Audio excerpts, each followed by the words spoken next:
시대를 열어갑니다. 한민족방송 통일전망대가 하나된 한반도를 그려봅니다. 김준석 앵커의 진행입니다. 이 시간만도 통일의 실상을 제대로 이해하고 어떻게 통일을 준비해 나가야 할지 짚어보는 통일 리포터로 시작하겠습니다. 오늘도 중앙대학교 신창민 교수 나와주셨습니다. 신 교수님 어서 오십시오. 안녕하십니까? 네, 안녕하세요.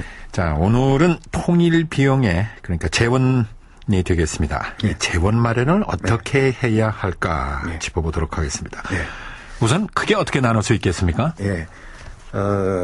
통일 후에 소요되는 그 비용, 그 자금 이런 것을 이제 대체적으로 추산을 해봤을 때 지금서부터 한 10여 년 후에 통일이 된다는 가정 하에서 네. 따져보면은 대략 한 남측 GDP의 한 7% 정도가 되겠다는 이런 추산이 나오는데 그러면 이 7% 되는 거를 어떻게 조달을 하겠는가? 네. 여기에 이제 초점이 맞춰줘야 되겠죠.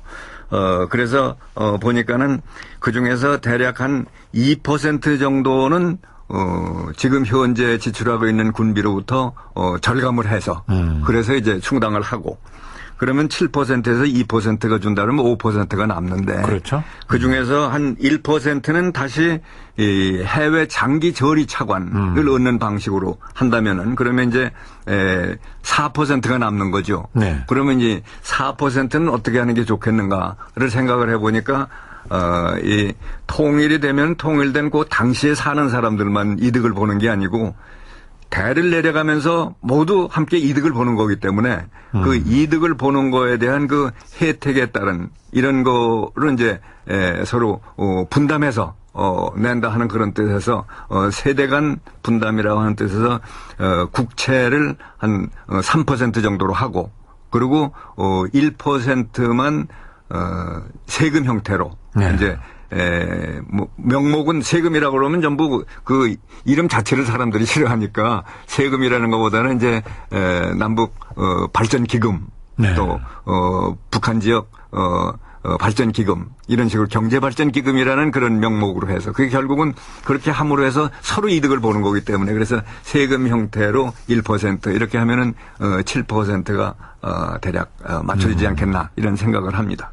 말씀하신 해외 차관 구체적으로 어디에서 어떻게 얻을 수 있겠습니까? 네, 그 부분도 역시 이제 평상시에 우리가 이제 좀 생각을 많이 해둬야 될 그런 부분인데 네. 이 세계은행, IBRD, 이 ADB 이제 이런 데서는 원래 세계 각국에서 이 아주 형편이 어려운데 형편이 어려운 나라의 경우에 장기 저리 차관을 주는 이런 그런 부분이 있습니다. 그렇다고 한다면 그걸 이제 최대한 우리가 활용하는 게 좋을 텐데 그런데 통일이 됐다고 하더라도 사실 그 직전까지는 북한 지역은 세계에서 제일 열악한 지역으로 돼 있으니까 지금 이 지역이 새로 태어나면서 그러면서 그 상황이 바로 이 지역의 평화, 안보 이런 거에 크게 기여를 하고 이 지역뿐 아니라 나아가서 세계 평화에 기여를 한다 하는 이런 부분까지도 이제 같이 제시하면서 그러면서 장기 저리 차관을 얻는 거가 그 부분이 중요하다는 그런 생각을 합니다. 네. 새로 태어나는 지역이다. 평화에 기여할 것이다. 나아가서 세계 평화에 기여하지 않겠느냐. 이런 논리로 이제 설득을 해나가는 그렇습니다. 네. 그러면 어느 정도 이루어질 수 있을 것으로 기대할 수 있겠습니다. 그러면은 그렇게 해서 그 부분은 다다익선으로 왜냐하면 장기 저리 차관이기 때문에 일단은 다다익선으로 좋겠지만은 그게 생각한 것만큼 다 안 된다고 할 때는 그럴 때는 1%가 채워지도록 해외 채권을 발행을 해서 그래서 외국에서 들어오는 자금이 어느 정도 확보가 돼야 그게 안 된다고 하면 전부 국내에서 그거를 부담을 해야 된다면은 너무 힘들어지는 거거든요. 이쪽으로 이제 그 부담이 넘어온다면은 그러니까 그거는 그 부분에서 해결이 되도록 거기에다가 국제금융기구에다 그렇게 하면서는 사실 우리가 좀 안심하면서 그쪽에서도 안심하고 우리도 안심할 수 있는 게 우리 남한의 경제력이 탄탄하거든요. 네. 그러니까 상환하는 거 걱정하지 말아라. 우리가 할 수 있다. 그리고 이런 명분이 있고 이렇게 제일 열악한 데를 이렇게 발전시키면서 이 지역의 평화에 기여를 하고 그렇기 때문에 뭐 조금도 걱정하지 말고 우리를 좀 도와달라 하는 이런 논리가 되리라고 생각을 합니다. 네. 말씀하신 지역발전기금 조성 통일국채 발행 이것은 통일 비용으로 소요되는 부분은 남측 국민들이 직접 조달해야 되지 않겠느냐 이런 말씀이신가요? 예, 그렇습니다. 네. 그래서 이제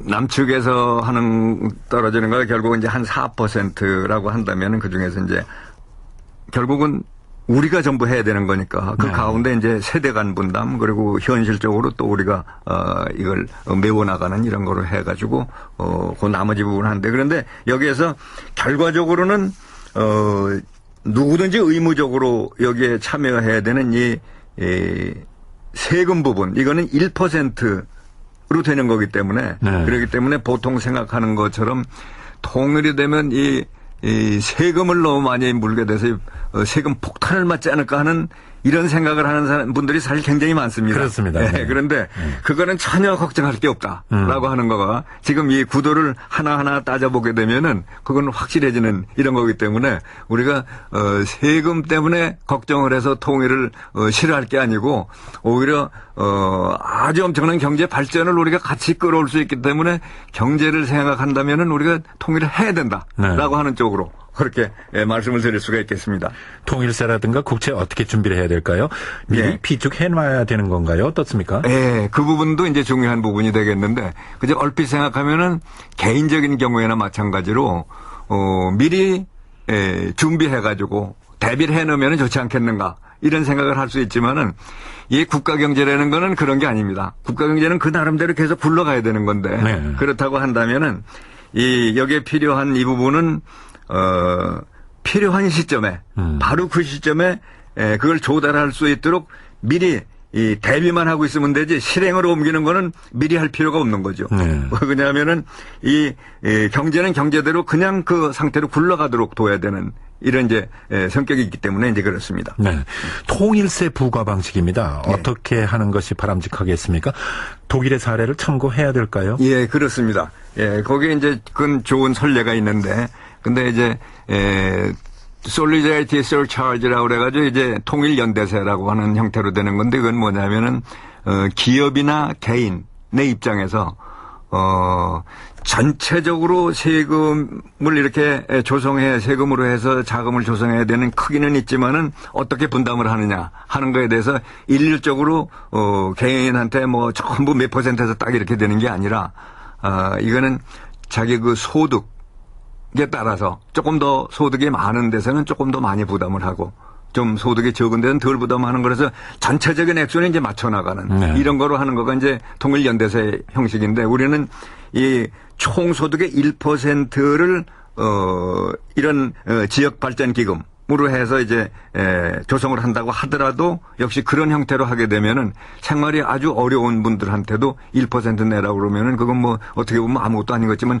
본인한테는 상당히 큰 거거든요. 그렇겠죠. 그러니까 이거를 독일에서의 경우와 마찬가지로 통일연대세 형태로 그래서 이제 소득에 따라서 약간의 차등을 두면서 서로 크게 부담되지 않는 이런 쪽으로 만들어가야 된다 이런 생각을 합니다. 방위세를 통일세로 전환하면 되지 않겠느냐 이런 주장도 있습니다. 네, 그런 것 들었습니다. 그 전에 뭐냐면은 회의를 가면은 그 전에 제가 통일세 얘기를 하니까는 이제 그런 거를 얘기하는 분이 있는데 그건 뭐냐면은 제가 보기에는 이제 세금은 여하튼 간에 더 내기 싫거든요. 그러니까 옛날에 방위세라는 게 있었으니까 그걸 그냥 대체해서 쓰면 되지 않겠느냐 이렇게 편하게 생각하는 이런 게 있는데 그렇게 생각할 게 아니고 이거는 방위세라는 건 사실 냉전 시대의 산물입니다. 그렇죠. 냉전 시대의 산물을 통일된 다음에 그 개념을 그대로 끌고 오면서 방위세라고 한다는 거는 이건 맞지가 않는 거거든요. 그러니까 그거는 좀 거리가 있다 이런 말씀을 드리겠습니다. 남북협력기금도 있습니다만은 통일 항아리도 있습니다. 여기에 대한 논의도 있는데 어떻게 평가하십니까? 그거 이제 그 전에 주장했던 분은 상당히 그거를 대단한 거로 생각하는데 제가 보기에는 그거는 의미가 없습니다.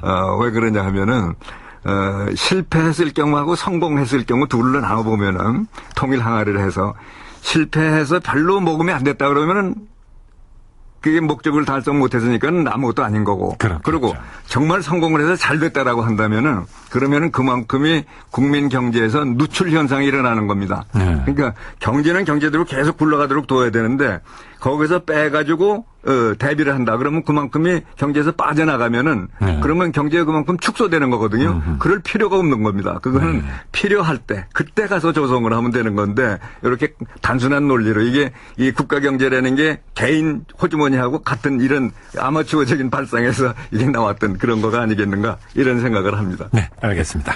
통일 리포트 중앙대학교 신창민 교수였습니다. 신 교수님 말씀 고맙습니다. 네, 감사합니다.